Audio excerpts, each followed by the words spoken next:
Hello students, आज की इस वीडियो में आज मैं आप लोगों को पढ़ाने वाला हूँ लेखा शास्त्र के अध्याय 4 के 7वां उदाहरण को पढ़ाने वाला हूँ। तो चलो उदाहरण को देख लेते हैं। तो निम्न व्यवहारों को कमल की पंजी में पंजी प्रविष्टियाँ कीजिए कह रहा है। ठीक है, कैसे करना है तो चलो इस वीडियो में जानते हैं। तो देखो डेट दिया हुआ है ना, 2018 का है। 1 जनवरी से लेके ये टोटल कितने तक के दिया हुआ है, हाँ 25 जनवरी तक दिया हुआ है ना। तो 1, 5, 10, 15 और 25 जनवरी का जो खरीदारी बिक्री जो भी किया होगा उसके बारे में जानकारी है। तो चलो पहले पढ़ लेते हैं। तो देखो, कमल ने अन्य राज्य, मतलब राज्य कौन सा है, उड़ीसा से माल खरीदा और चेक द्वारा भुगतान किया कह रहा है। कितना, 75,000 रुपया है ना। 5 जनवरी को कमल ने अन्य राज्य जैसे केरला है को माल बेचा उधार में, और उधार में बेच रहा है, किसको बेच रहा है, राजेश को बेच रहा है 50,000 रुपये का। फिर 10 जनवरी को कमल ने अपने राज्य के व्यापारी मोहन दुर्ग को माल बेचा उधार में 90,000 का। फिर 15 जनवरी को है टेलीफोन बिल चेक से चुकाया। कितना चुका रहा है, 2,500। 25 जनवरी कमल ने कार्यालय उपयोगी हेतु कंप्यूटर खरीदा और चेक द्वारा भुगतान किया। कितने का, 25 यहाँ पे 12,500 रुपये का है। अब इसके लिए हमें क्या बनाना है, पंजी प्रविष्टियाँ बनाना है ना। तो चलो पंजी प्रविष्टियाँ बनाते हैं। तो अब आपको आइडिया तो लग गया होगा जितना भी वीडियो है उसके थ्रू कि पंजी प्रविष्टियाँ कैसे बनाया जाता है ना। तो चलो देखते हैं। तो देखो 1 जनवरी के डेट पे आते हैं ना, पहले दिनांक वाला है। यहाँ पे पार्टिकुलर्स दिया हुआ है, इसका मतलब विवरण होता है। ये खाता पृष्ठ संख्या को दर्शाता है। ये DR एक अमाउंट दिया हुआ है, मतलब डेबिट अमाउंट है ना। और ये वाला कौन सा एरिया है, क्रेडिट अमाउंट है। तो सबसे पहले यहाँ पे देखो नीचे में यहाँ पे बता दिया गया, इसको लिखना ज़रूरी नहीं है, ठीक है। आप चाहो तो लिख सकते हो, नहीं भी लिखोगे तो भी कोई दिक्कत नहीं है। लेकिन मैं कहूँगा आप लोग जब भी पंजी प्रविष्टियाँ बनाओगे तो हर बार लिख लेना, ठीक है। हिंदी में भी दिया है, अंग्रेजी में भी दिया है। मैं आपको दिखा देता हूँ, देख सकते हो, ये रहा, ठीक है। 1 जनवरी का जो दिया हुआ है ये पूरा हिंदी में है, इसी को अंग्रेजी में ना वहाँ पे लिख दिया जाता है, ठीक है। तो इंग्लिश वाला यूज कर रहे हैं, तो अगर आप चाहो तो अंग्रेजी का भी यूज कर सकते हो, चाहो तो आप ये जो हिंदी में लिखा है इसका भी उपयोग कर सकते हो, है ना। तो कमल ने अन्य राज्य से माल खरीदा, चेक द्वारा भुगतान किया कह रहा है। तो चलो इसको देखो यहाँ पे आते हैं ना, परचेस कह रहा है। यहाँ पे आप देख सकते हो, purchase good for other state Orissa, मतलब ये परचेस का मतलब क्या है, खरीदारी करना है ना। तो खरीदारी कर रहा है दूसरे राज्य से कह रहा है, ठीक है। तो परचेस मतलब हमें क्या करना है, खरीदारी वाला बताना है, ठीक है। खरीदारी को हम क्या कहते हैं, क्रय कहते हैं ना, क्रय कहते हैं। तो आपको पता है कि क्रय के लिए इनपुट अकाउंट बनता है कि आउटपुट अकाउंट बनता है, इनपुट अकाउंट बनता है ना। तो क्रय कर रहा है, तो 1 जनवरी को देखो यहाँ पे आपको क्या लिखना है, परचेस AC अकाउंट, मतलब खरीदा है ना, खरीदारी खाता आप लिख सकते हो, खरीदारी खाता हिंदी में। कितने हज़ार का खरीद रहा है, टोटल 75,000 का, जिसमें GST भी लग रहा है ना। लेकिन इस बार जो GST लग रहा है वो कौन सा GST है, IGST। कौन सा लग रहा है, IGST लग रहा है, ठीक है। तो यहाँ पे आप देख सकते हो IGST तब लगाया जाता है जब दूसरे राज्य से सामान खरीदा जाता है, दूसरे राज्य को बेचा जाता है, तब IGST लगाया जाता है ना। तो IGST कब लगाया जाता है आपको पता चल गया। IGST तब लगाया जाता है जब दूसरे राज्य को माल सप्लाई किया जाता है, मतलब बेचा जाता है, या दूसरे राज्य से माल खरीदा जाता है। तो उस पर जो कर लगता है उसे हम IGST कहते हैं, ठीक है, इंटीग्रेटेड GST।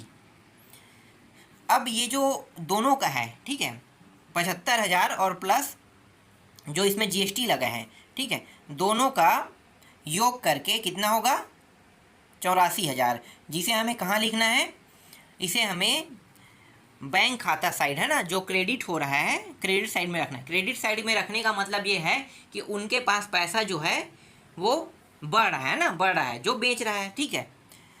तो देखो बेचने वाले के साइड में क्या हो गया, अब इसे हम बेचने के क्रेडिट और डेबिट में ही हम जानते हैं इसे, तो दोनों को क्या करते हैं, प्लस करके हम क्रेडिट के साइड में 84,000 लिख देंगे, ठीक है। इस तरीके से समझो, ज़्यादा अच्छा है।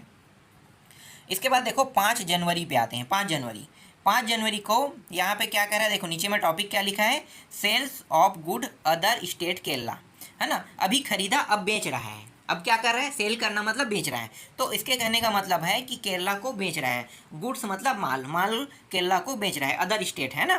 तो यहाँ भी GST जो लगेगा वो कौन सा रहेगा, IGST रहेगा ना। तो पहले बेच किसको रहा है इसको देखते हैं। तो जो प्रश्न है उसमें नाम दिया हुआ था राजेश का, है ना, देख सकते हो राजेश, है ना। तो यहाँ पे डेबिटर लिख दे, आप राजेश बस लिख सकते हो, ठीक है। अब सेल कर रहा है कितना, एक मिनट, ये कितने का है टोटल जो है, देखो जब भी बेचेगा ना तो उसमें जीएसटी इंक्लूड रहेगा, तो जीएसटी इंक्लूड रहेगा तो ये जो 56,000 है, हालांकि ये 50,000 का है, तो 50,000 में ये जो जीएसटी है ये पहले से इंक्लूड है, तो कुल कितना हो गया 56,000। अब सेल कर रहा है, सेल करने में कितना होगा 50,000 का है ना, और इसमें जो IGST लग रहा है बेचने में कौन सा लगता है, आउटपुट खाता बनता है ना, तो आउटपुट खाता है, इसलिए यहाँ पे जो 6% नहीं 12% टैक्स लग रहा है, ठीक है। 50,000 का 6 मतलब 12%, ठीक है, 12% इसमें टैक्स लगा, तो ये टैक्स है, ठीक। इस तरीके से यहाँ पे कोई डाउट तो नहीं हुआ ना, बहुत सरल है खाता बनाना। चलो अगला देखते हैं। इसके बाद देखो 15 जनवरी पे आते हैं। 15 जनवरी को नीचे में क्या लिखा है, देखो payment of telephone bill by cheque, है ना। तो पेमेंट जो है टेलीफोन का जो पेमेंट है वो चेक से किया कह रहा है, ठीक है। आप हिंदी उपयोग कर सकते हो, मैं आपको हिंदी में बताते जा रहा हूँ, अंग्रेजी का भी अच्छे से उपयोग करते हुए बताते जा रहा हूँ, ठीक है। तो टेलीफोन का जो बिल आया है, ठीक है, जिसे चेक के द्वारा पटाया रहा है, तो उसको हम क्या कहते हैं, टेलीफोन एक्सपेंसेस, है ना, अकाउंट कहेंगे, एक्सपेंसेस अकाउंट। तो ये यहाँ पे EXP बस लिख दिया है, एक्सपेंसेस खाता है, तो टेलीफोन एक्सपेंसेस अकाउंट, ठीक है। कितना पटा रहा है 2500 रुपये। अब 2500 रुपये पे GST भी लगेगा, ठीक है। तो ये किसी दूसरे राज्य का तो जिक्र नहीं कर रहा है, अभी यहाँ पे अदर स्टेट कहा है क्या, नहीं कहा है ना, तो अदर स्टेट यहाँ पे नहीं कहा है, तो यहाँ पे जो GST लगेगा वो कौन सा रहेगा, एक तो है CGST लगेगा और एक है SGST लगेगा, ठीक है। CGST और SGST दोनों लगेगा, ठीक है। सेंट्रल GST और स्टेट GST दोनों लग रहा है, तो दोनों में 15 मतलब 150 रुपये का GST लगा, तो कुल बैंक में कितना जा रहा है, बैंक में जा रहा है 2800 रुपया, ठीक है। GST के साथ क्रेडिट हो रहा है 2800 रुपये का। क्लियर हुआ ये टॉपिक।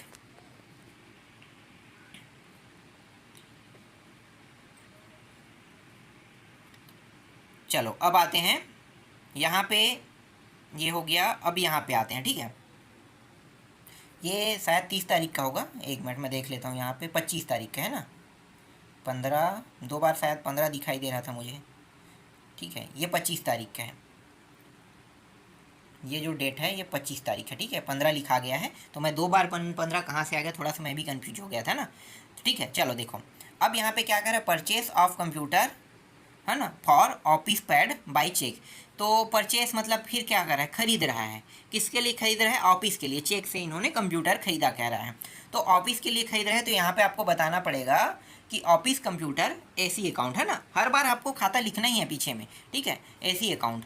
तो ऑफिस के लिए जो कंप्यूटर खरीद रहा है वो 12,500 रुपये का है, जिसमें GST लग रहा है, देख सकते हो। अब यहाँ पे IGST क्यों नहीं लगा, आपके मन में ये सवाल आ सकता है। मैं फिर से आपको बता दूं कि यहाँ पे अदर स्टेट का जिक्र नहीं हुआ है ना, तो अदर स्टेट का जिक्र नहीं हुआ है, इसलिए यहाँ पे जो GST लगेगा वो कौन सा रहेगा, CGST और SGST लगेगा, है ना।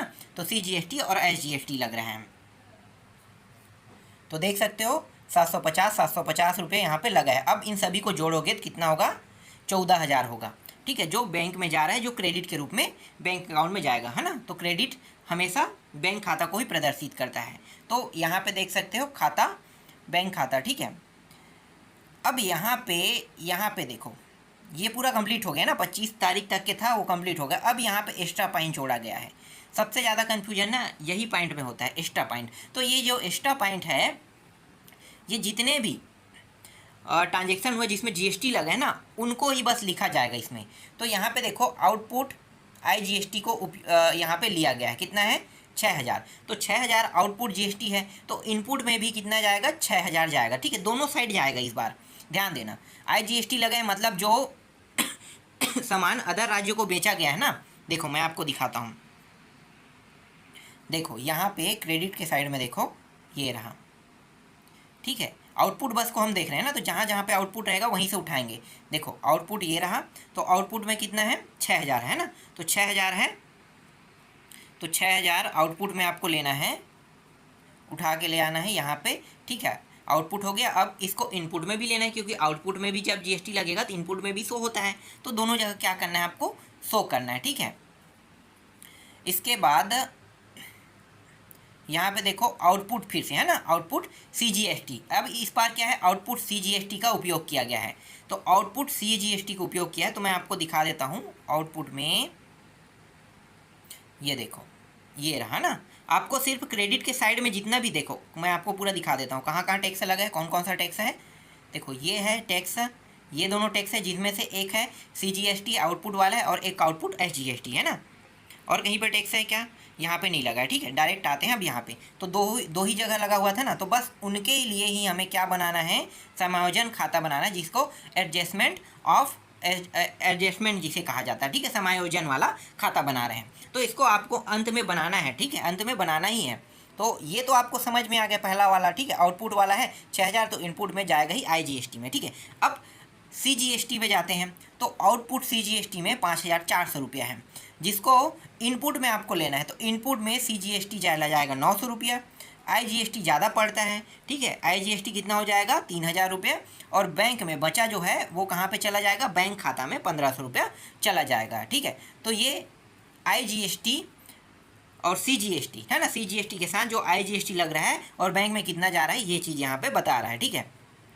अब आते हैं आउटपुट, फिर से SGST पे आते हैं। SGST भी 5400 रुपये का ही है, तो 5400 रुपये का है, तो 900 रुपये देखो जब यहाँ पे पड़ा है ना CGST 900 रुपये पड़ा है ना इनपुट में, तो यहाँ भी देखो इनपुट में जो पड़ा है ना वो CGST में भी 900 रुपया रहेगा, तो ये दोनों सेम टू सेम रहता है, ये तो आपको पता है। और बाकी जो बच गया उसको हम क्या कहेंगे, बैंक खाता में ले जाएंगे, ठीक है। ये देखो जो 4500 रुपया है वो बैंक खाता में चला गया, ठीक है। तो इस तरीके से उदाहरण के प्रश्नों को बनाया जाता है, और जो मैंने बताया है वो आपको आशा करता हूँ अच्छे समझ में आया होगा। इसके बाद देखेंगे 4.15 अंतिम टॉपिक है, थोड़ा सा एग्जाम्पल ज़्यादा है इसलिए थोड़ा सा लंबा चौड़ा बन रहा है, बाकी ये बहुत जल्दी कंप्लीट हो जाएगा।